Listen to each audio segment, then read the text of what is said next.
বাবু, আমি রয়েছি, আমি যাচ্ছি আপনার স্বপ্ন পূরণ করতে। বিভূতিভূষণ বন্দ্যোপাধ্যায়ের স্বপ্ন পূরণ করতে ভারত থেকে আফ্রিকায় সাইকেল চালিয়ে চাঁদের পাহাড়ের উদ্দেশ্যে ছুটলেন নদিয়ার ছেলে। কি চমকে উঠলেন? শঙ্কর চাঁদের পাহাড়ে না চড়লেও নদিয়ার এই ছেলে জ্যোতিষ্ক পূরণ করবে বিভূতিভূষণ বন্দ্যোপাধ্যায়ের চাঁদের পাহাড়ের স্বপ্ন। রেলওয়ে হেড অফিস, মোম্বাসা, পূর্ব আফ্রিকা। মনে পড়ছে? হ্যাঁ, ঠিকই ধরছেন। আজ থেকে 100 বছর আগে শঙ্কর যেভাবে শুরু করেছিল নিজের যাত্রা, ঠিক সেভাবেই বাংলার এই ছেলে জ্যোতিষ্ক মোম্বাসা থেকেই গত মাসে শুরু করেছেন চাঁদের পাহাড়ের উদ্দেশ্যে যাত্রা।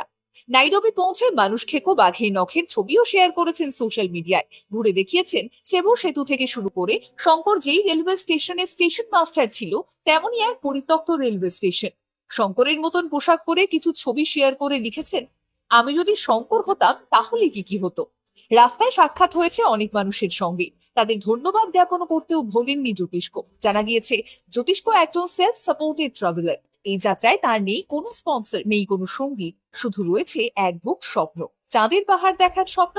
এখন গন্তব্য কিলিংবে, যা আসলে চাঁদের পাহাড়ের বেস ক্যাম্প।